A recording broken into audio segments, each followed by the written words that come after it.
Yes, ladies and gentlemen, we light the fuse, we feel the boom, and we hear lots of swear words from the audience. It's the AEW Dynamite Wrestling Inc. after show with Jack, Jimmy, and Issa. Sounds like a very low budget law firm, but we are all together, and fortunately we got Jimmy in the middle to make sure that there's no violence between us. Something I think every family could have on Thanksgiving weekend, a referee to keep things in order. My camera is busted, so I got the cheap one that is all blurry and ungood. But how are you guys doing? Issa, how are you doing today? I didn't know it was going to be you. I'm like over here, like super excited to be reunited with my guys, Jimmy and Justin. But you know what? It's Thanksgiving. I'll deal with you for one night. And besides, Jimmy in the referee shirt for me, not for you, Jack. He did it for me. So that makes me happy. He's awesome. Here to keep the order, Issa. Here to keep the law. That's what he's here to do. I just hope he's able to do it. Jimmy, how are now? This is just for us here in the States. This is a big day. This feels like a Friday all day. I was like, this isn't Wednesday. This is like a holiday day. But for you, it's just any old Wednesday. How are you feeling? No, I get it. I get exactly what you're saying. Actually, I'm feeling pretty good considering the weather has turned colder up here. And, you know, it is Canada. So what do you expect? But at the same time, I feel you because I spent so many Thanksgivings in the United States, especially being a part of the WWE and Survivor Series, which is coming up this weekend, used to take place on Thanksgiving Day. And, you know, as someone who was honored and privileged to be a part of the very first Survivor Series at the Richfield Coliseum in suburban Cleveland, Ohio, man, like I said, I've had a blessed career and I have plenty to be thankful for. Yeah, well, that's nice to hear. Survivor. What a flex! What a flex from Jimmy. I'm part of the first Survivor. No big deal, you know. Part of you know, there's so much to be thankful about Survivor Series and so many big moments in Survivor Series history. I see this just in the graphics here. Don't know what that was there for, but speaking of Survivor Series, I just pop that one up there real quick. But yeah, Survivor Series. I know this is an AEW show, but we're not going to dive into news. Let's chat about just some maybe Survivors. Jimmy, what's your Survivor Series memory being backstage there at Survivor Series? Well, like I said, I was part of the very first one. Myself and Joey Morella were kind of like a tag team referees because there was a referee inside the ring and outside the ring. So I was the inside referee for the women's traditional Survivor Series match at Richfield Coliseum. And of course, I had to deal with the fabulous Moolah and Mae Young and a little bit of flirting from Mae Young. I will talk about that at another time. But anyways, and I was the outside. Yeah, I was the outside referee from the $1 Million Team versus Team Hogan with Joey in the ring. So, you know, late great Joey Morella. So, like I said, I've been blessed, but I was also there, as you saw in that picture, for the infamous Montreal Screwjob in Montreal. Yeah. And wow, that was, you know, when you talk about crazy nights, that was a crazy night. That was it's one we don't talk about enough, that Survivor Series. Yeah, you hardly hear about that, don't you? Hardly hear about it. Hardly ever comes up in wrestling history. Issa, do you have any special Survivor Series memories, or are you thankful for anything besides getting to chat with me today? I'm thankful for Jimmy Korderas, always. You know, like there's been so many big debuts at Survivor Series. The Rock, The Undertaker, that's going to be one that I will always remember. I probably still as an adult petrified of The Undertaker. That aura around him will never go away, and that started from the beginning, from the first time seeing him. Unpopular opinion, it's not that I was a fan of the recent Survivor Series, the Raw versus SmackDown, but I did think we got some incredible matches out of those, you know, champion versus champion matches. Though Brock Lesnar and AJ Styles, Brock Lesnar and Daniel Bryan, like we really got some bangers. The year that they included NXT was also a lot of fun. I also have the memory of that last Survivor Series that I attended in Brooklyn with the freaking egg and people thinking The Rock was going to show up. And that was one of the worst events that I attended. So I have a love-hate relationship with Survivor Series. But I'm spending Thanksgiving traveling up to Boston because I'm going to be there Saturday. So we'll see how this one goes. Survivor Series has gotten some flack over the years for not being what it used to be, but they do seem to always pull out big debuts, big things happening. For me personally, my favorite Survivor Series was the Deadly Games. That had a banger of a theme song to it too. I always liked that one. The skull is always in my memory. It's one of the first things I think of when I think of the Attitude Era. Actually, is that the Deadly Games skull, and the song that slapped. I don't care. It was a great theme song. You're onto something with that one. Yeah. But let's real quick, I guess, before we get into the show, my last question about Survivor Series before we get into AEW stuff. Again, Survivor Series, it was one of the big four. People started to feel like it wasn't the big four. Rapid reaction from both of you. Jimmy, we'll start with you. Does it feel like it's being built up as a big four again this year, or do you feel like it still needs to earn its space, its spot back? I don't think it's quite there as like it used to be. Back in the day, you had 4 pay-per-views a year. You had, WrestleMania, obviously number 1. SummerSlam was number 2. Royal Rumble, probably number 3, and Survivor Series number 4. That's at least the way I thought of it. And then the other ones were kind of filler pay-per-views throughout the year. Now, I don't want to say it's a filler pay-per-view, but it's somewhere in between one of the top ones and that stature. So it hasn't quite reached its old status, so to speak, of being a top 4 pay-per-view, in my opinion. How about you, Issa? Has it overtaken Crown Jewel as one of the top 4 pay-per-views of the year? I like Money in the Bank. I think Money in the Bank is up there. But I will say the reason why I wanted to go to this one is because in my wrestling bucket list, yes, I have one. I wanted to attend all big 4 in the same year. Like I've been to them, but sporadically. So this is the year that I'm going to get to do that. And as I was thinking about it, as we're getting War Games and not your traditional Survivor Series match, I was like, I probably picked the right year because it feels like we're going away from that typical Survivor Series theme. And so, I don't think like it's feel like a big deal. It almost, we talk about it with Hell in a Cell, bringing these gimmick matches does forces a build-up that wasn't there, but so did the Raw versus SmackDown. So did it doesn't feel like back in the day when the elimination matches really meant something and you saw a long-term feuds kind of like come together. But but I'm excited to be going to it.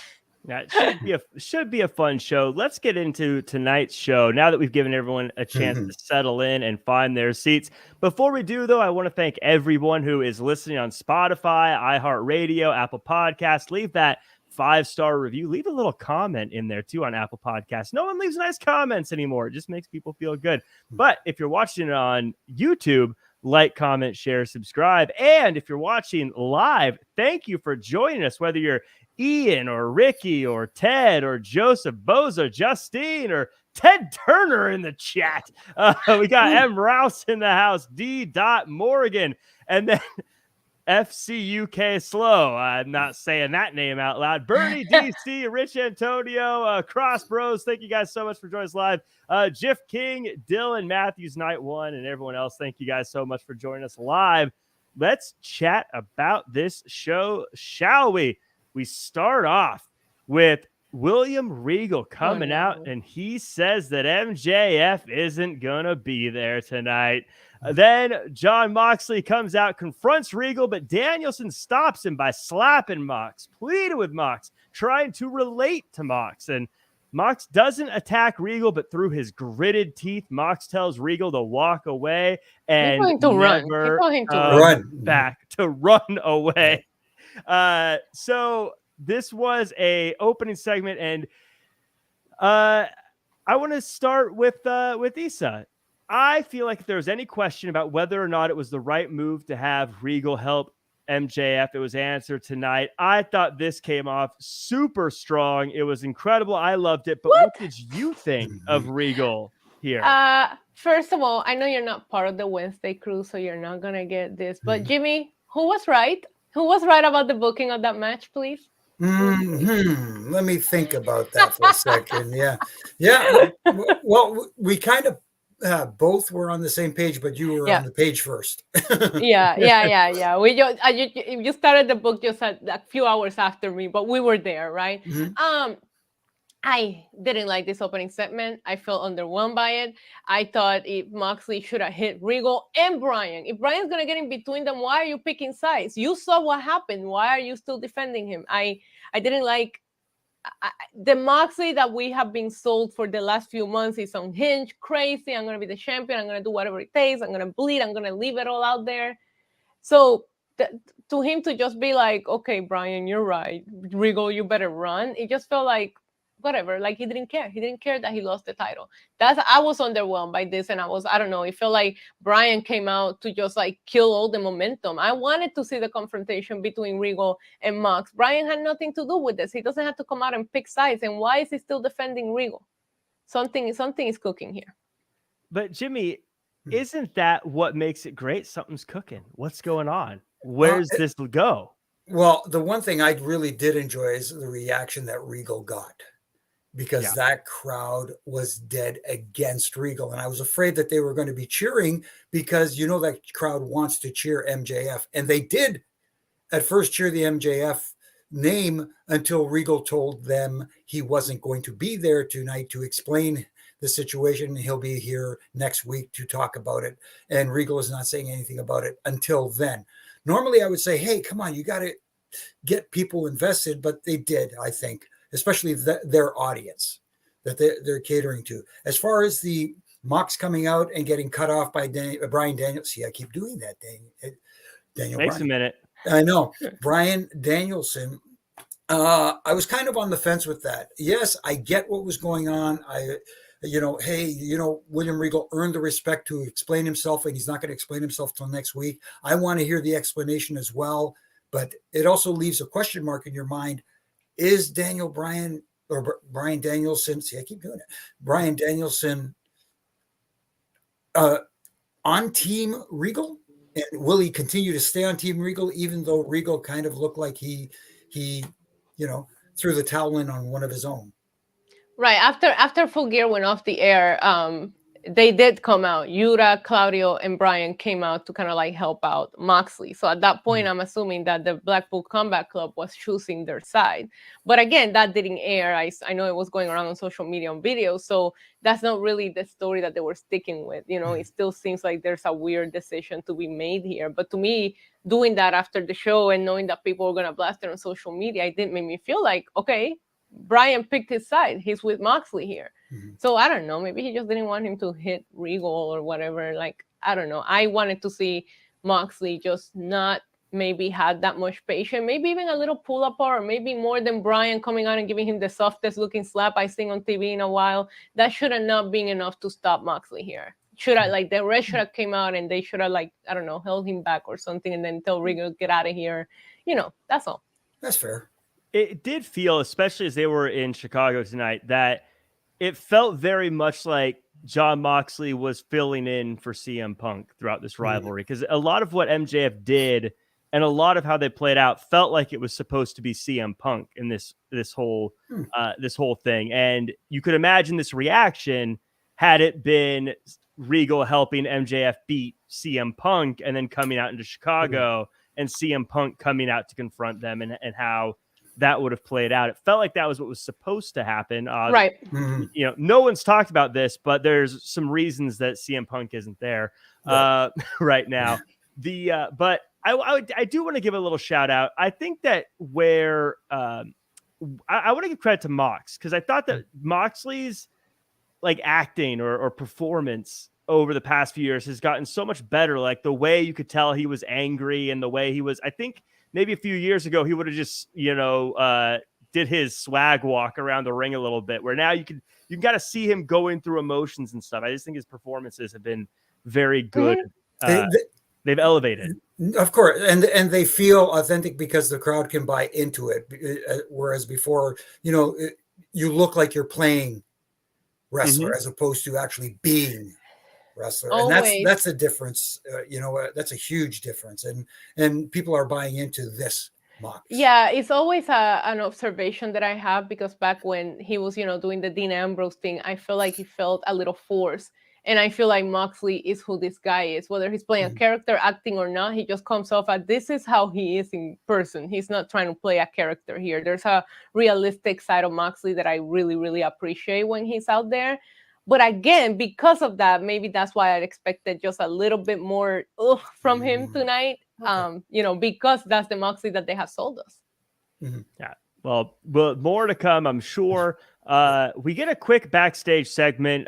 Keith Lee is about to get interviewed when you have thoughts about this?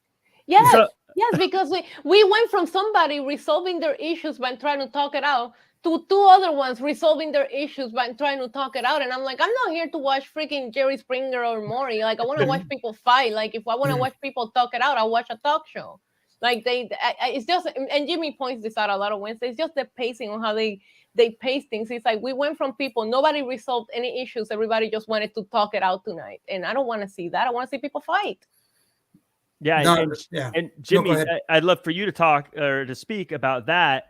And I always try to be careful about comparing AEW and WWE because people get really offended either way, however you do it.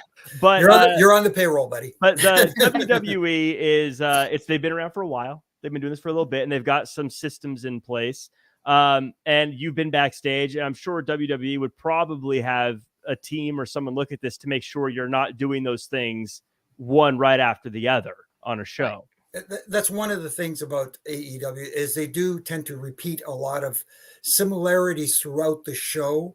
It's almost like when they put these segments together, they don't communicate with one guy and say, hey, is anybody doing this tonight? Is anybody doing that tonight? Or, oh, we've already got a confrontation. Let's space it out. Let's put that in the second hour of the show or something like that. See, and especially opening the show the way they did on a hot item like the AEW championship and the confrontation between Mox and Regal and Bryan Danielson coming out and trying to smooth things out, or at least saying, wait until we hear the explanation. You go right into this, which made that feel like, okay, that's done, over with, moving on. Thank you very much. And then from there, they move in right into a match. There's no spacing. There's no time for people to digest what they saw. Yep. Or heard. Sorry. And Issa, I'd love to follow that up with you because obviously you feel strongly about this. If these two same things happen on the same show, but the Swerve Keith Lee segment happened in hour 2, would that be okay? Or the fact that they're on the same episode is too much? I mean, to give a shout out to Sega Genesis in the chat saying, okay, so Swerve slapped Lee and Lee left him hanging. What is there to talk about? You guys are done. The tension has been, it's been brewing. We all knew it was coming. So it was the whole covering of the camera and be like, let's talk it out. Let's talk. What is there to talk about? And covering the camera, I don't know. We know Swerve is a little bit psycho. He's attacking people, scissoring hands. Like, why would you want to be in that situation with him, Keith Lee? That is true. I would not want to be friends with someone who has a history of pliering people's fingers. Right.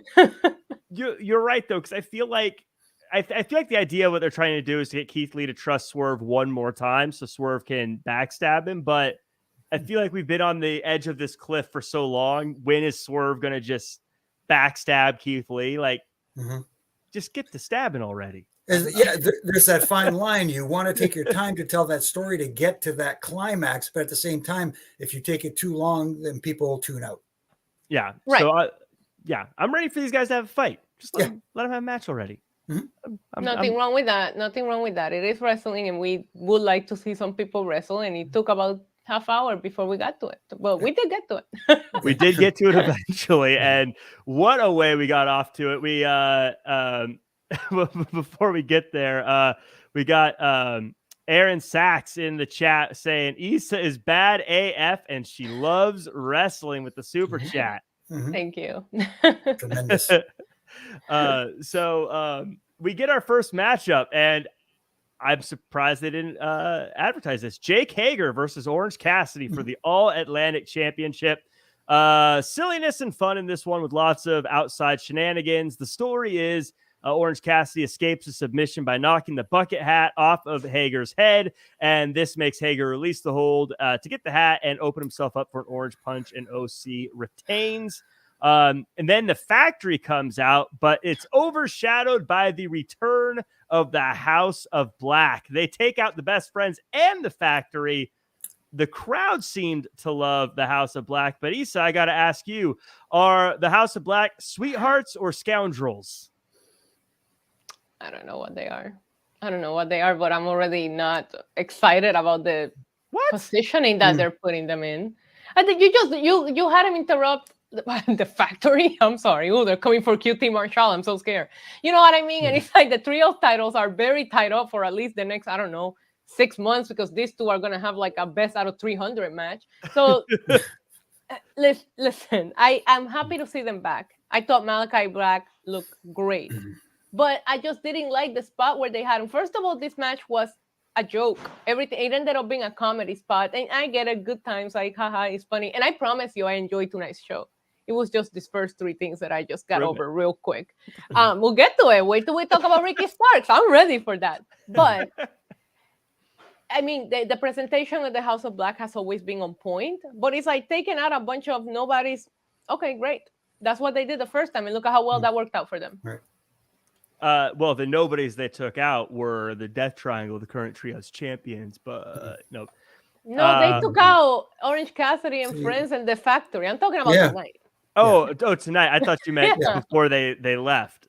Anyways, so Jimmy, do you think that where I use the term sweethearts and scoundrels because I don't like to use wrestling terms. Do you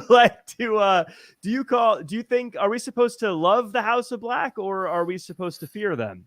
I have no idea. And there's a lot of the problem there is they don't clearly define at times who are the, I'm going to use wrestling terms, who are the heels and who are the baby faces. You don't want to call them sweethearts and scoundrels? Nah, I probably would have got slapped backstage for using that kind of terminology. But anyway, I get the idea of let the fans decide who they want to cheer for and who they want to boo. But if you don't give them a direction, you don't steer them. The whole thing about pro wrestling is you steer the crowd in a direction. You get them to cheer for someone. You get them to boo for someone through their mannerisms, what they do in the ring, to get invested in them as a character, as a person, not, as I like to say, a twisting, burning 450 hammer Phoenix splash. Big deal. You know, a great move. But at the same time, wow, it's like fireworks. Wow. And then after that, who cares?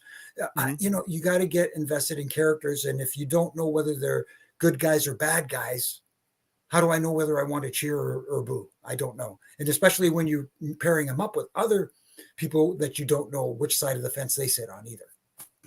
I always say one of the underrated things about wrestling is the why. Like, why are people here? Why do they want to do stuff? In especially like with mystical characters, like we've talked about before, The Undertaker and Kane. They're these mystical characters. They want to fight because they're brothers and they have a history, and that's why they're fighting. It just happens to be in a wrestling ring.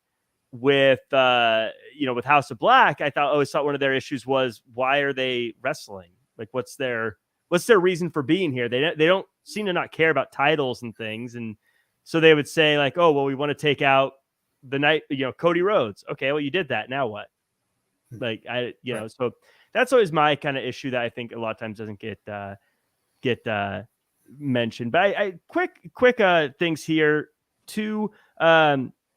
Jimmy, is the All Atlantic Championship finding a spot for you now that Orange Cassidy is defending it? I know there's a million titles on AEW, but is it starting to find a spot for you? No, not yet. And having it on Orange Cassidy is almost having like R-Truth with the 24/7 championship. It's great. That was meant to be a fun, championship, where this was not supposed to be, but because Orange Cassidy and that character is holding the title right now, it is turning into that. Mm-hmm. And it's just a title for the sake of having another title. He carries it in a backpack. Yes. He's so proud of it that he puts it in a backpack. Exactly. And that perception is reality. And if he carries it that way, then how am I supposed to care? No, you're not. This match ended up being about a bucket hat. It was more about the hat than the championship. Yep. I will say, in general, I would agree with you. Tonight, like on a Thanksgiving episode, I'm okay with them doing silly, fun stuff. Kind of like God, I miss Justin LaBar. Where is Justin LaBar? Oh Why my is he getting goodness. all these weeks off? Okay, break it up. I like the like last year for Halloween when they dressed up like Ghostbusters. It's still like for holiday episodes, I get it. If this was like on a pay-per-view, I'd be like, yeah, come on now. But there's a place for comedy and wrestling when done right. Absolutely. And so that wasn't funny, but I want to get another quick AEW does a lot of these little quick things that happen, little mini promo things. Jungle Boy had a quick thing, quick replay of the cage match with Luchasaurus, but a very honest promo from Jungle Boy. It didn't sound like he was doing character stuff. It sounded like a very real Jack Perry kind of, I'm happy I got to do it with Luchasaurus kind of thing. Jimmy, do you think there's a change coming for Jungle Boy? Are we supposed to perceive him differently, or was this just content to fill the episode? No, I think it's a good first step into changing him from Jungle Boy to Gentleman Jack Perry, or whatever you want to call him, or becoming a man instead of a boy, so to speak, for lack of a better explanation. I think this is the next step in his progress to evolving his character. Issa, who is going to I don't know who's gonna grow from being a boy to a man first, Dominic Mysterio or Jungle Boy Jack Perry? Dominic Mysterio. Okay. Dominic Mysterio is already according to Rhea Ripley, he's already there. Did you like this side of Jungle Boy, or was this kind of a throwaway segment for you? It felt a little throwawayish, but I do like seeing the evolution of Jungle Boy from when he started to now. Even just watching his promos, before, I'm gonna be honest, I was like, do not give him a mic, and that has changed for me a little bit. And I think he's more comfortable on pre-taped, scenarios here. So this was fun, and it was nice to see a reminder that this match happened and that he got the big win, at Full Gear. So we'll see where it goes. But yeah, it's fine. He's turning into a man. Good for him, One thing I did like about this that I wish they would do more, I'm sure wrestlers would hate this, but that post-match look that people have, especially when it's someone like after the cage match, he's got the blood kind of caked on his face, just looks so intense. And I don't know if there's a way to replicate that without it actually just being post-match. Again, if you're a wrestler, you're probably like, dude, let me just ice. But if you could get good promos like that, there's just something about it that just resonates. I think that looks cool too. There's a reason why in this business there's the expression of talking people into the seats. Yeah. Mm-hmm. So something that, speaking of talking people into seats, a match that has two fellas that I think could talk people into seats. And Issa, you alluded already. We got Ethan Page versus Ricky Starks. Page cuts a mini promo and Ricky comes out taped up. Page works the injury after dive to the outside. Stokely is sent to the back, and we get not one, not two, but three spears from Starks and an absolute victory. Issa, the crowd was very behind Ricky Starks, and I got a feeling this was an absolute moment. Yes, I love Ricky Starks, and I gotta tell you, there was a part of me in the back of my brain saying he's not gonna get the win because there is a history between the firm, Ethan Page, and MJF. It will make sense, right? The fan in me is like, no, I really want Ricky Starks to win here, and he wrestled this match like such the underdog baby face. Hurt that I was like, they don't give him the win, they're not gonna do him any favors here. At one point I'm looking at the match like he has to win, right? Because if not, what are we doing all of this for? Then let Ethan Page just beat him because he's so beat up. I love this match. It was fun. I gotta be honest with you. I forget how talented Ethan Page is. We don't see him enough in the ring, and I wish he was featured more on television because this was a banger. Because of the result, probably my favorite match of the night because it wasn't the result that I was expecting, but it is what I wanted. I could watch these two go at it, not in a best out of 7, but maybe a best out of 5. I thought this was fun, and I'm very happy for Ricky Starks, and it's awesome that he got put into that situation. I do nitpick too many guys doing spears as finishes at this point in wrestling. I'm old school, but I first was introduced to the spear with Goldberg, and it was a setup move. So it always feels like a setup move to me when I see it done. But Ricky Starks is someone who I think is, if I had control in AEW, I'd be like, Ricky Starks needs to be on our game plan to be the face of the company or one of the faces of the company very, very soon. And Jimmy, I want to talk to you. I think we mentioned this last week. sometimes it feels like AEW likes to stack the deck where it's like one great talker wrestler versus someone who's not there yet. And it's kind of obvious who is going to come out on top, where I feel like Ricky Starks, MJF on a microphone are two guys who are just going to tear it down. And that's what wrestling's all about. This is going to be great, right, Jimmy? I think it will be. I think it'd be very good. And don't get me wrong, Ethan Page versus MJF would have been great as well, especially on a microphone standpoint from them, excuse me, cutting the promos back and forth leading up to the match. But at the same time, there's that situation. Who are the fans supposed to cheer for? They're both pretty much heels for like, or presented that way. At least now we have a clear and definitive heel, a clear and definitive babyface, and maybe people will end up booing MJF. I'm sure he's very good at getting people to end up booing him as much as they want to cheer him. But with William Regal by his side, who shows you tonight that he can get people to really boo him, I think we're in for a really interesting match between Ricky Starks and MJF. I know I will say this about the match tonight, though. Ricky Starks impressed me with his selling. Yes. Because there's something that young talent tends to forget about sometimes during matches. They told a heck of a story. He got the sympathy. He hit big moves, but after he hit the big moves, he went back to selling the rib injuries and stuff like that. He did a hell of a job on his selling and coming back and overcoming the obstacles put in front of him to come out with the victory and gain that sympathy and then respect from the fans. And Ricky Starks, when you talk about selling, it's not just like, oh, he's grabbing his ribs, but like the facial expressions, and the like just the kind of the body language beyond just the obvious, like, oh, I'm holding the spot that you hit me and I'm holding the back of my head, which you see a lot. He like, and when people kick out of pins, like his pins, you can see it's not just like a what? It's like he's got this very like, you can tell if he's the difference between frustrated or surprised or desperate. It's just an incredible talent he has. But also when we talk about MJF versus Ricky Starks might be the only person in AEW, maybe one of the few people in wrestling that is just too cool to put down on a microphone. Like, I don't know what MJF could say about Ricky Starks where you wouldn't be like, dude, Ricky Starks is still cool though. It's like if I came out and was like, Chris Hemsworth is ugly. Everyone's like, shut up, Jack. Chris Hemsworth's beautiful. Like, there's certain things that you can try to make fun of Ricky Starks, but dude, I know what you're doing, but Ricky Starks is cool. And so that'll be so fun to see those dynamics go at each other. I'm the only thing I'm bummed out about is I feel like there's no way Ricky Starks can win the title this quickly. So I feel like he might be getting thrown to the wolves here, but if I was Ricky Starks is that guy.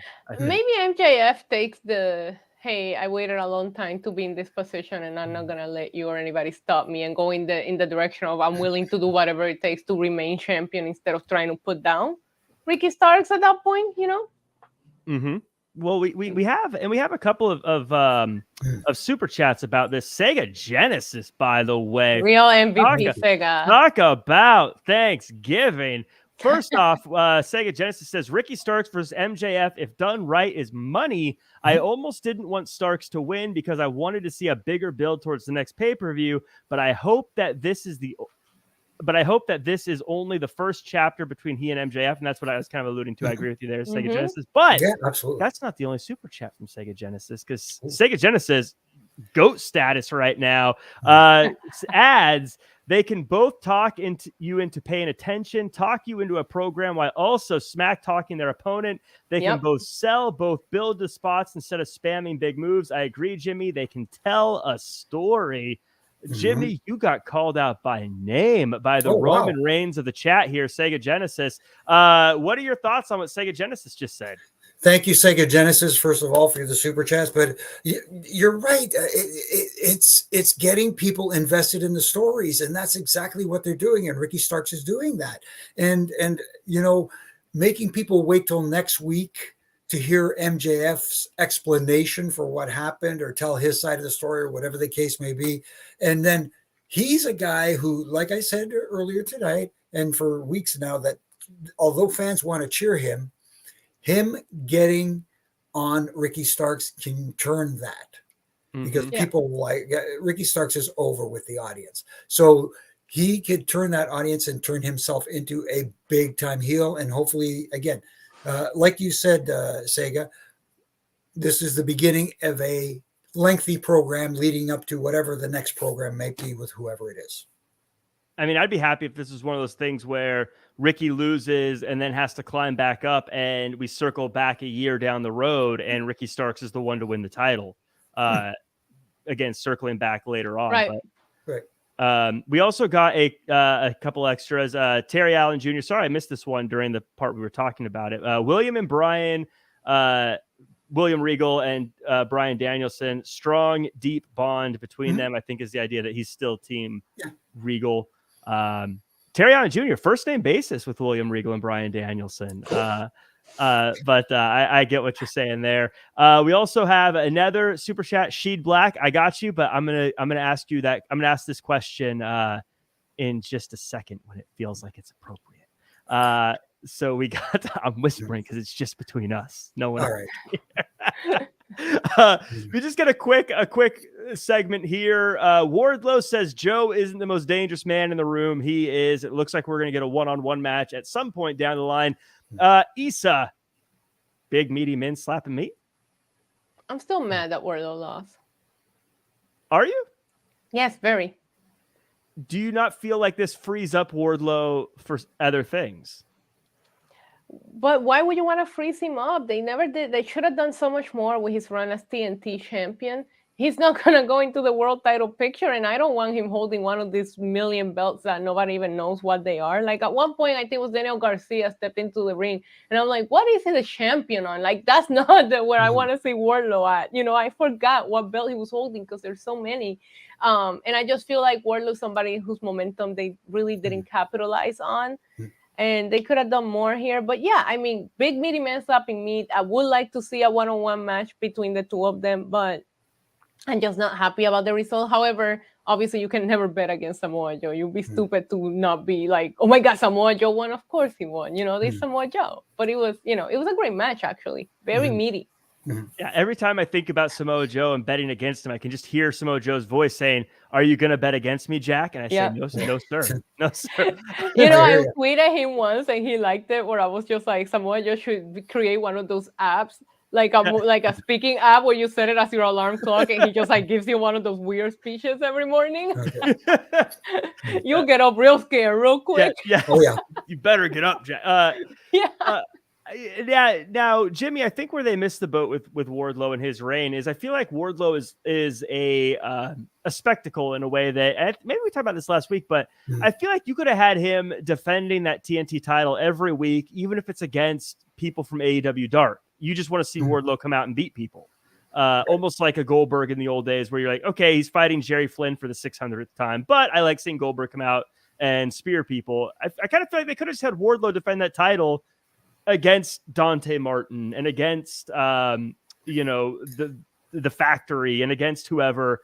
I mean, eventually big matches, but like I just want to see him beat people.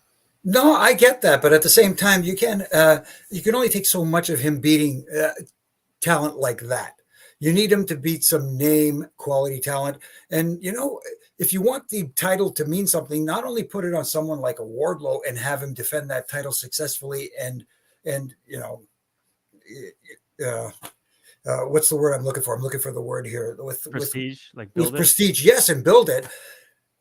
Have people want to challenge for that title. Have people, like they're having this little tournament here and stuff like that. Have people work their way up to gain an opportunity for a championship match, as opposed to, hey, here's an open challenge. Anybody come out, and here comes whoever, and they get squashed or something like that. But I don't mind seeing him on TV every week. I don't think he needs to wrestle every week on TV.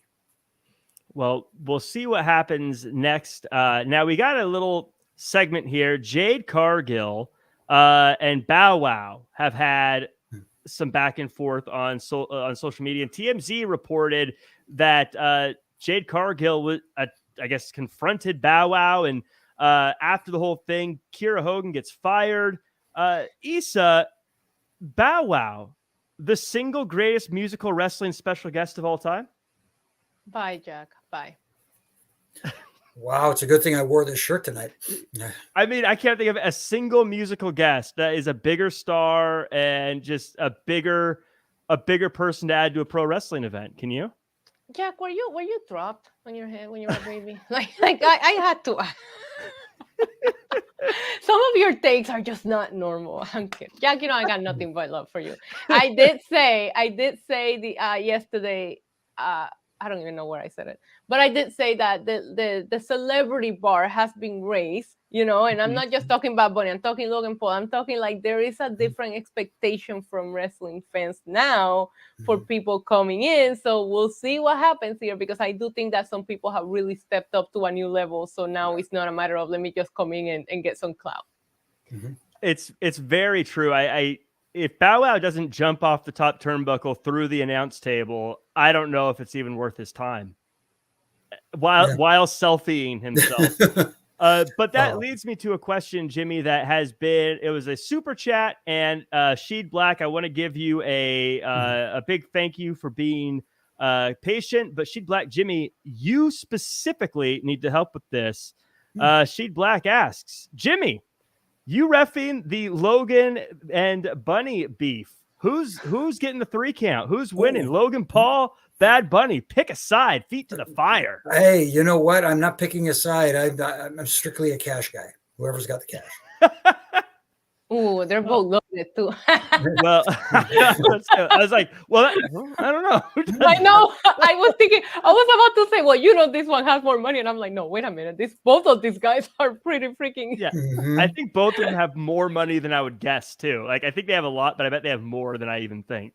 Oh yeah, it's probably ridiculous to even try to guess. To the point that's why Logan Paul lives in Puerto Rico to get that tax break. What?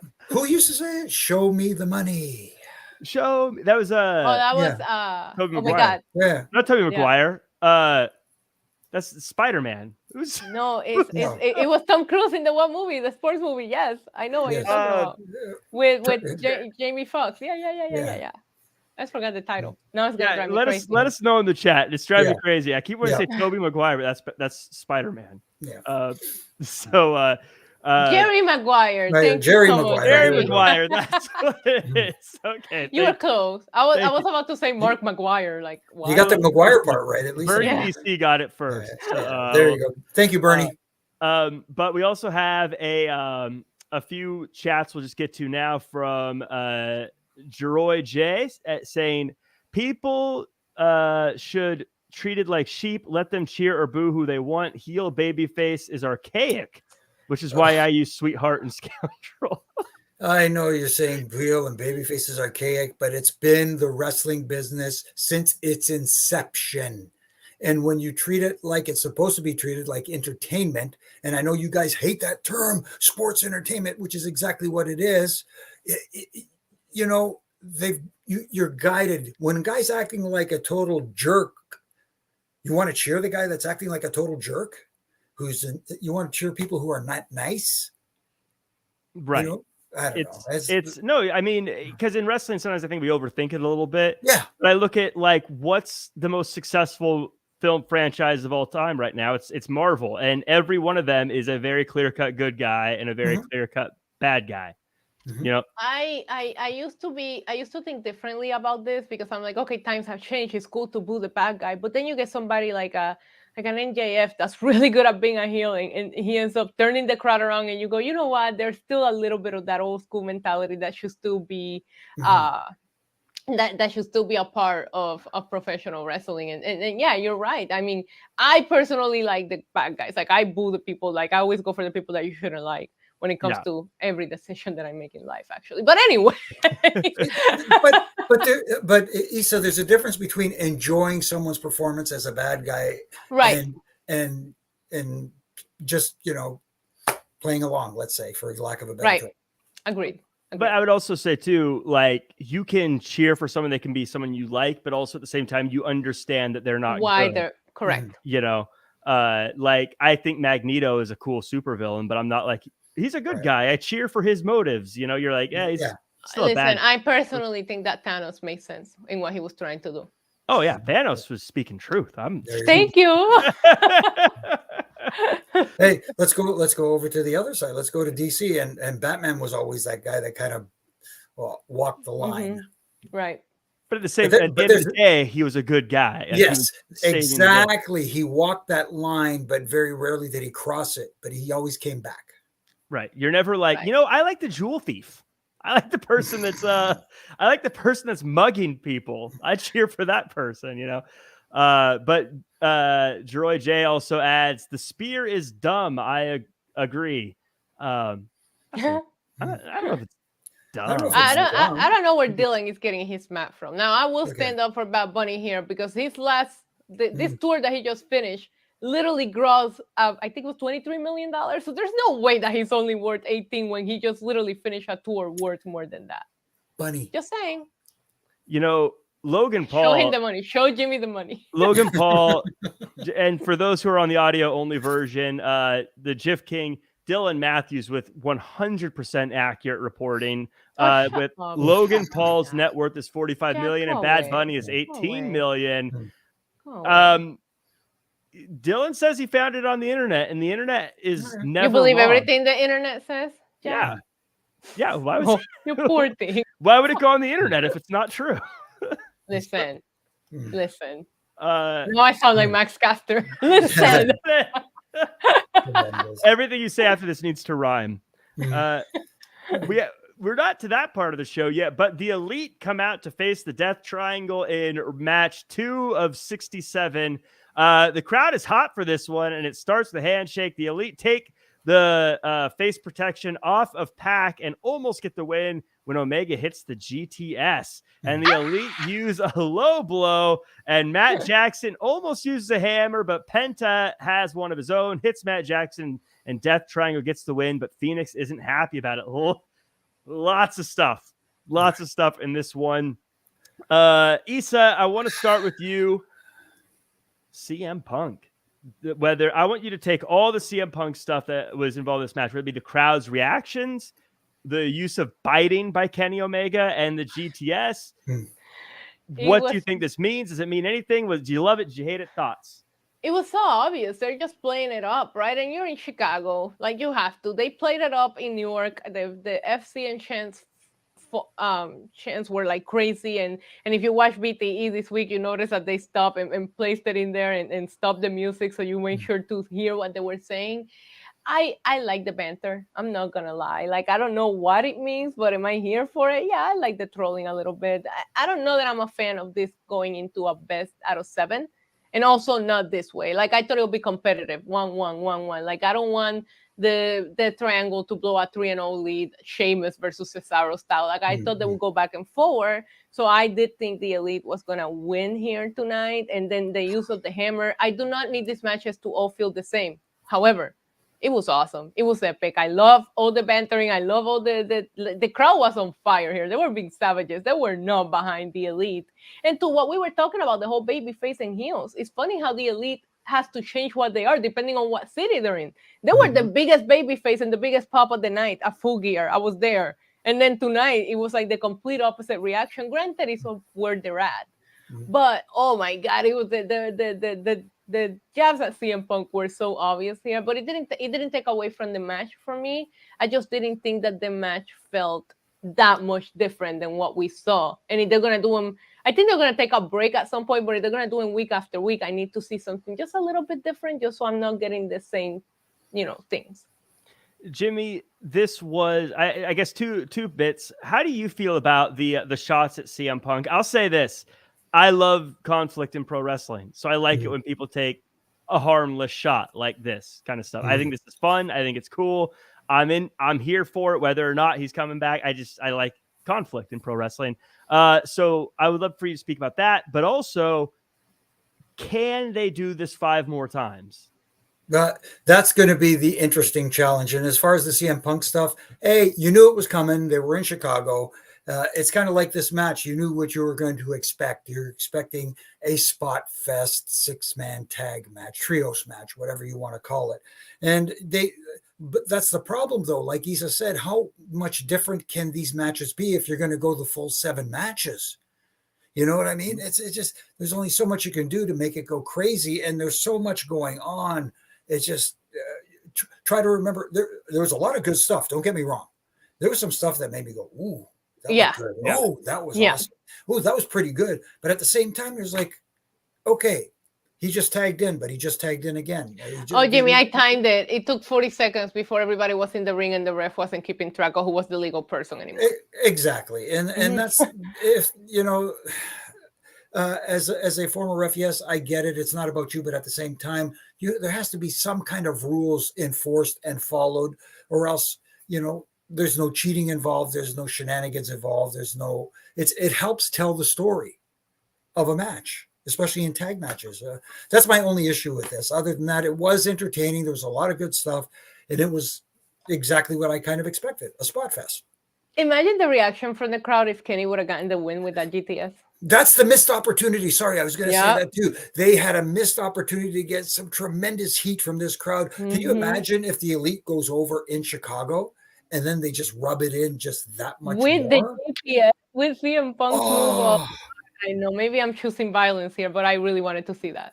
Yeah, that's where Issa and I agree. Is I like it when they choose violence, and I agree with you. And that would have been one of those kind of easy way to get the crowd so upset, but not in a way that feels like you robbed them, because you're still getting the outcome, you're still getting the match. It's not like one of those, because sometimes WWE would get a lot of flack for this, where they would do certain things that was just like to get a reaction from the crowd, but it just deflated you, where that would be more of like I'm so angry at you guys, how dare you. It would have been the right kind of negative reaction, if that makes sense, if he won right there.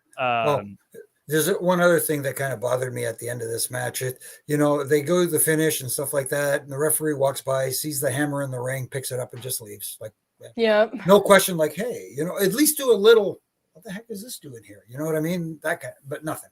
Anyways, I will say one small thing here. One thing I want to add. I don't know if it was intentional. I think, and this is probably such a small reference that no one will get it. I don't even know if it really was, but Matt Jackson licking the hammer like Yukon Cornelius from Rudolph the Red-Nosed Reindeer. I don't know if you guys noticed that. But, I did. That's an old cartoon, but I really enjoyed that. But real quick, rapid fire to you guys and to everyone in the chat. How many matches does this go? Do they go the full 7? Because one team could get swept, but also there's dissension in the ranks of Death Triangle. Does it go the full 7? How many matches does this go? Jimmy, you first. Yeah, I think they take full advantage of it and do the 7. Yeah, me too. Me too. It'll go the 7. I think. And just adding one more thing in there, I will say that regardless of how you feel about them, there is a star quality to the Elite that was missed on the show, and just seeing them come back, not just have full gear, just on weekly television. It's just cool to see, because it was lacking just that presence. I agree completely. Yep. And Jeroy J in the chat, donation to the Issa Jack Get a Room Fund. You can call it whatever you want. We'll take your money anytime you want to send it. I won't be reffing that one.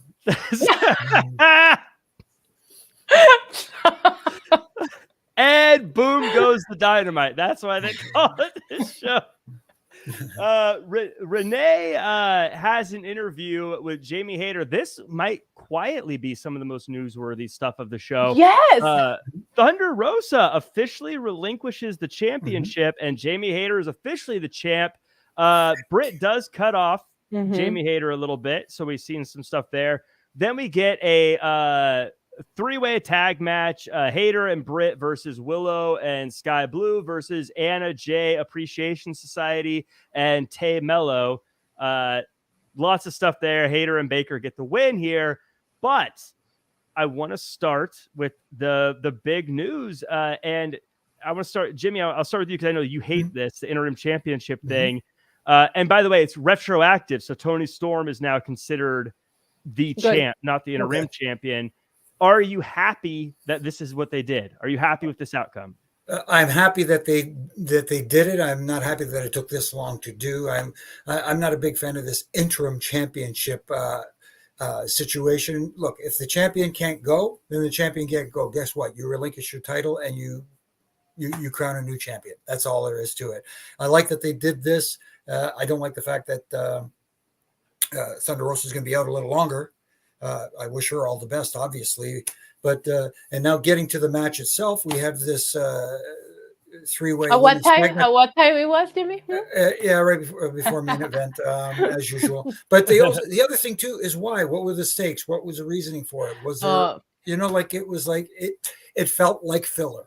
The women worked hard. Don't get me wrong. The women worked their butts off. They did a good job of trying to put on a great match. But at the same time, why? Why was the match happening? Just to put the women on the show? As I like to say, 20 pounds of potatoes in a 10-pound bag. They just try to cram too much into 2 hours. Issa, if I'm trying to find, I want your thoughts on the interim championship as well. Yeah. But also, if I'm trying to find the silver lining in this match, because I agree, you go into it, and you're like, there's not really a reason for them to be facing each other. But we've always said there's not really a whole lot going on in the women's division in AEW. Is this at least them getting the people on TV to start trying to get some people known with the crowd so that they can start building the division? No, I have a lot of thoughts, and I'll just go ahead and get started with the fact that I praised them on putting 3 women's matches at Full Gear with somewhat of a storyline going into them, and nothing was mentioned. No follow-up about Saraya, no follow-up about Toni Storm. The only thing that was like, everybody got a little video package, a reminder of what happened at Full Gear, not the women. The only thing that we heard was Jade at some point saying, "Oh, and I finally got my belt back." That's it. Out of all of the storylines that we had going, this Saraya and Britt Baker was so deep, and now she's just Jamie Hayter's cheerleader, which is okay, makes sense. Jamie was there throughout her reign as well, but there was no follow-up to any of the storylines or where these women start or what's going on with Saraya. How does Toni Storm feel that she dropped the title and now she had a reign that doesn't even count? Like, I would have liked to see that. So my thoughts on the interim championship, I never liked it.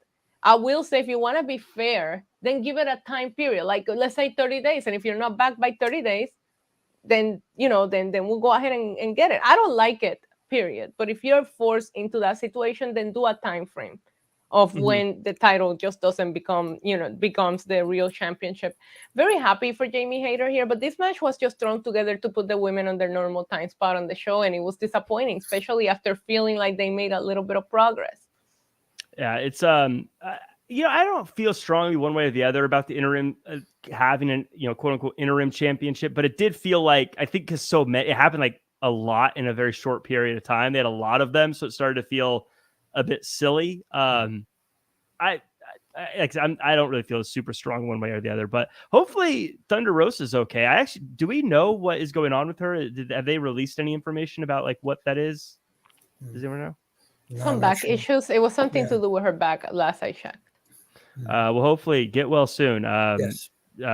So we get, speaking of title matches, FTR Top Flight going to happen on Friday for the Ring of Honor championships, tag team championships. I'm guessing this is an FTR retain. Any thoughts, Jimmy? No, I think they retain because FTR, you talk about great tag teams. At least these guys follow the rules. Well, and Issa, any takeaways here? I feel like they're quickly running out of time for FTR to be the draped in gold tag team. Yeah, I feel like it's getting so obvious the way that they're keeping FTR from the tag team championships. Like, it's like as obvious as the Elite taking shots at CM Punk at this point. It's like, how much can you do with these guys to avoid putting them in the real title picture? I know that they're holding these 3 other championships, but this is all Elite wrestling. That's the one title that keeps avoiding them. So I think the match is gonna. I mean, anything that FTR does and Top Flight is great too, but anything that FTR does ends up becoming an instant classic. They're great. So I'm looking forward to the match. Yeah, I like the long-term storytelling with stuff and like making people wait for things, but at some point you're like I always say, the great poet Batista, give me what I want. Who's mad at you? Because something is going on here, huh? Yeah. So we get to the Acclaimed. This is appointment television for me at this point when the Acclaimed comes out. They come out, fun rap, and then Jeff Jarrett and Jay Lethal call them out. Very simple stuff here, Issa. I feel like this is just smart. I think Lethal and Jarrett got a win at the pay-per-view, so I think they can lay claim to a match, but also at the same time, it's a team that Acclaim can beat. Wait, they won at the pay-per-view? Did they win, or am I mistaken? I Maybe thought they Sting and lost. Darby beat them. Oh, Yeah. I'm not sure that Boo! match. Get out of here! No. I was there, and that match was so all over the place that I actually couldn't tell you who won because I didn't even know what to look at anymore. Like Sting was like right by me beating up somebody. There was like the Giant was beating up somebody else. Darby and Jay Lethal were beating up. That match was all over the place. But I was here for the Acclaim. I first of all, Scissor Me Under the Mistletoe. Excellent merchandise option for the holidays. Loved it. They're so over. Tremendous. They have run out of the foam scissors within the first 20 minutes of allowing fans into the arena at Full Gear. It's crazy how over they are. So I'm excited for them, but at some point you gotta do FTR versus the Acclaim. I just wouldn't do it right now because you don't want FTR to lose, and the Acclaim is just so over that it would be dumb to put them in a losing program. So yeah, I'm not gonna mind seeing this match as long as the Acclaim, remain tag team champions. The Acclaimed, I just get a smile on my face every time their music hits. Like they're just, everything they do is just so fun, and it's just like perfect entertainment pro wrestling. Jimmy, my favorite part about the Acclaimed is that all their rivalries start with someone saying, "I don't want you to scissor daddy ass." That's basically, everyone is just very against that ever happening. Yeah. Well, I'm not a big fan of it myself either, but at the same time, they're so entertaining. These guys, the raps are right on money, and they're very timely. Wait. I'm back. I was going to have Jimmy scissor me. Come on, Jimmy. Come on, Jimmy. Come on. Scissor me, Jimmy. Scissor me, Jimmy. Yeah. No, see, you got to ride the hot hand. You know what I'm saying? And the Acclaimed is super hot and super over right now. So you go with the flow. Bottom line. The Acclaim and MJF, such a success story for AEW, and it's exciting to see. A lot of times we nitpick, we talk about it, but that homegrown talent that you haven't seen anywhere else, like just being this over, is awesome. And I can tell you they're probably the most over act there. It was the crowd reaction, random people scissoring each other. You just don't see that. It's a special act, and it's fun to see live and see the crowd reacting to them. Right. Very similar to the two sweets back in the day where you could just throw them up and people would do it. Now that you could just do that and be like,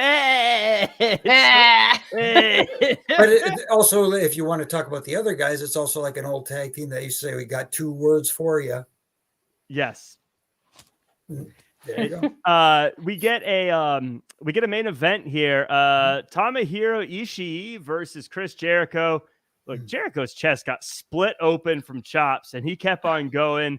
Ishii couldn't stand at certain points. Jericho does both the Walls of Jericho and the Lion Tamer to retain the title. Jericho is about to attack Ian again, and Claudio comes out and sucker punches him. Issa, a lot of people talk about like how long people can quote unquote go in the ring, but if you're willing to stand there and get chopped until you bleed, you've got my approval to keep wrestling if you want to keep going.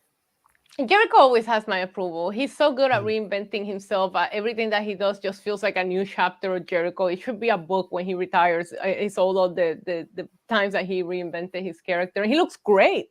He's got in great shape. He's looking incredible. And I wish the Ring of Honor Championship wasn't main eventing AEW, but I would have put it somewhere differently here. But however, the chops wasn't for me for that long. And once your tit is leaking blood, like that's enough. Like, let's move on. You have it went on for like 12 minutes, and then it got really good. That's the thing. After they got done deciding they were gonna stop chopping each other, it was a really good match. I enjoyed it. When he kicked out, I think it was like one of the code breaker. I was like, that's disrespectful. Ichi, don't do that. And Jericho hit all of his finishes on this guy. Really, really fun match. Happy to see that Claudio's still interested in this Ring of Honor Championship because Jericho took it from him. So overall, yeah, I approve. But that, like you said, you getting chopped until you bleed, and then they kept going. I would have been like, we need to stop the match, guys. It felt like Jericho owed him money. Yeah, I did. But Jimmy, I want to talk. We talked about selling earlier on, and Ishii, there's parts where he couldn't stand, and it was one of those things that, again, it's one thing to just like hold your jaw after someone hits you, but like him having trouble standing and kind of falling down, like it felt like, is he good? Like, is he okay? Is he going to make it? And that's exactly what you want from a wrestler, to make me wonder as a fan. Exactly, absolutely, and it feeds right into the story. And like Issa was saying, it progressed. It started off like a little bit like, okay, here we go, and then the story started getting told. And once they started telling that story, now you're going, ooh, and like you said, Jack, oh, will he be able to stand? Is he really okay?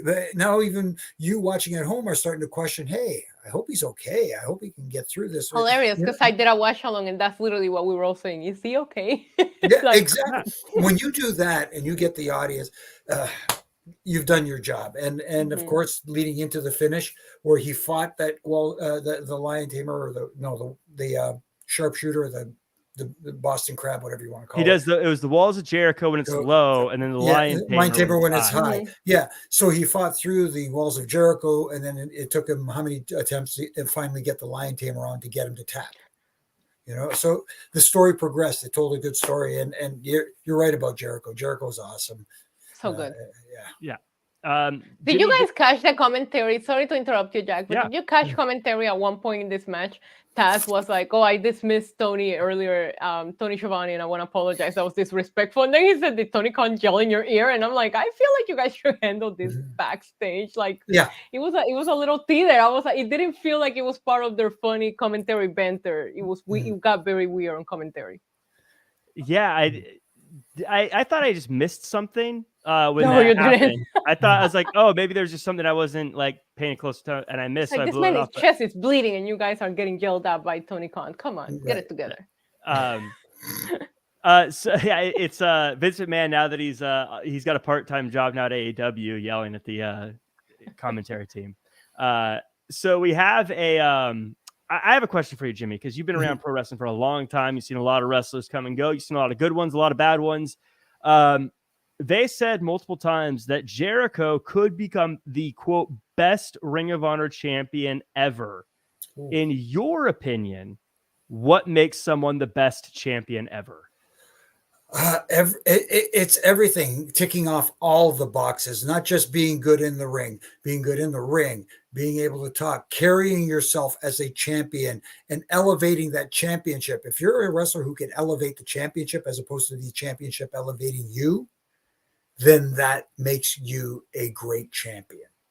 When you think back, let's say, sorry to interrupt, when you think back to guys like a Ric Flair, 16-time world, the NWA championship, like historically one of the greatest championships of all time. But Ric Flair, when he won it that 16th time, he elevated that championship to a different status. It was Ric Flair who did that, and all the people who preceded him. So with that in mind, has Jericho elevated the Ring of Honor title, and would you say he could potentially be the best Ring of Honor champion of all time? I believe he can, and because right now Jericho is the biggest star to have held the Ring of Honor championship, and he's globally known. He's a global superstar, and if they're ever going to try and, from a business standpoint, get a TV deal, that Chris Jericho is the right guy to have at the helm of and holding that championship. I agree. Those are all good points. That's why I say that Roman Reigns is on the single greatest run of any WWE champion, because he's beaten everybody and elevated it and all that good stuff too. So that's including Logan Paul. To be fair, I think he'd beat Logan Paul and Bad Bunny together if they teamed up. I think he'll beat anybody. You know what? And not to I'm not categorizing here, but you get you look at guys from that genre and that family. It is probably the toughest family in all of professional wrestling. Yeah. So that does it. That's AEW Dynamite Thanksgiving edition. What were your overall? I'll start by just my overall thoughts, and then we'll just go down the row and get your overall thoughts. But I said going into last week that I felt like Full Gear needed to be a win for AEW. I think it was a win. It was a long show, but I think that in my opinion, they did everything they needed to do. I think their matches were fun. The right people won. It feels energized. And I feel like this episode to me kind of built up on what they did. I think that we talked about the homegrown stars earlier. MJF is a champion. The Acclaimed are champions. Jamie Hayter is a champion. It's a lot of the people that I know they've wrestled other places, but they feel like AEW people, and it feels like AEW is its own company now and sort of going in the right direction. I feel like they righted the ship after a very tough summer. I think they had I'll just say a rough summer is how I'll phrase it. But we'll go down the line, Jimmy, starting with you. How do you feel about this episode and the direction of AEW? I'm fine with the direction they're going. Like you said, I thought the pay-per-view was good pay-per-view. They a little long, like you said, but at the same time, it achieved the goals in getting them in the right direction. I think they just have to work on the little things from production. Like as Bully Ray likes to say, tightening the screws. They need to tighten certain screws when it comes to the production of the show and how it's presented on television and what follows what, and work on the cameraman and let everybody, especially the director in the truck, know what's going to happen in every match so they don't miss shots, because there was a couple of times tonight where they missed certain shots that were like that could have been gold. And it's the little things that they got to work on. We used to say this back on Aftermath back in the day with Renee Paquette and Kyle Edwards is his name. Anyways, yeah. That was our thing. Little things matter, and that's what they got to work on. No, they absolutely do, and they're all harder to fix than it sounds like. But you're not wrong, Jimmy. Even at the end, they missed the shot of Claudio picking up the Ring of Honor championship. Yeah, it's a tough job to get right, but at this level, you need to get it right. You got 1 million people watching, so on some weeks, about 1 million. Come on, we can round it. Show Jack, show. But Issa, how'd you feel about this week's episode? I thought it was an enjoyable episode. I would have paced it a little bit differently. To Jimmy's point, I would have put some things, maybe plug them into different spots in the show, and it maybe would have paced differently. But I like the direction that they're going. I think Ricky Starks winning was a big deal. Like, I really, really like that. I thought the main event delivered to a match that I really didn't feel invested into. They really were able to turn it around and get me into it. Yeah, I enjoyed the show. I just wish they would it's fine-tuning at this point. 3 years, you've been on the air 3 years, it's fine-tuning. It's just little things that would just make the show go by better, because it felt like that first, for me, half hour, 40 minutes, it felt very slow. And then you kicked it into gear where if you would have just switched some things around, it would have felt action-packed the entire time. Yep. I'd agree with all that. But overall, let us know in the chat. Let us know in the comments if you're listening or watching this later what you thought of the show overall. And let me know what you guys thought about our takes and our comments and all that fun stuff. That does it for us. But before we go, Jimmy, where can the world find you online and all the stuff you're working on? Well, you can find me here on Monday nights with Triple J usually, and here with Issa on Wednesday nights and Justin. And this Saturday after Survivor Series, it'll be Triple J back again for another episode. And you can also catch me on all my social media platforms from Monday to Friday, spilling out my ref and rants and having my morning coffee, my morning Java, so to speak. And if you want a ref and rant t-shirt, you can go to ProWrestlingTees.com and pick one up there. Yeah, get one, why don't you? And then Issa, where can the world find you? NYC Demon Diva here on YouTube. I'm here on Wrestling Inc. on Tuesday, Wednesdays, and Fridays. Lucha Libre Online for my interviews. I'm everywhere. Just follow my social media. Oh, you guys are doing so much. You can follow me at Real Jack Farmer across all social media. I'm even on that brand new Hive. Check it out. We'll see. I don't know if it'll be around in 2 years, but let's see how it goes. I'm there now, Real Jack Farmer. But make sure to follow at Wrestling Inc. as well. Stay up to date on all the cool wrestling stuff going around. Make sure to tune in for Friday's after shows of SmackDown Rampage. And as Jimmy said, the after Survivor Series show. That'll be a fun one. And of course, Mondays for After Raw and Tuesdays for After NXT. That does it for us. Leave a comment, comment, share, subscribe, 5-star review. Happy Thanksgiving to you both. I know, Jimmy, you're in Canada, but still, happy Thanksgiving to you both. Yes, happy Thanksgiving. And everybody on the chat. Yes. Oh, happy Thanksgiving to everyone, too. That goodwill towards all. Jimmy, eat a turkey, why don't you?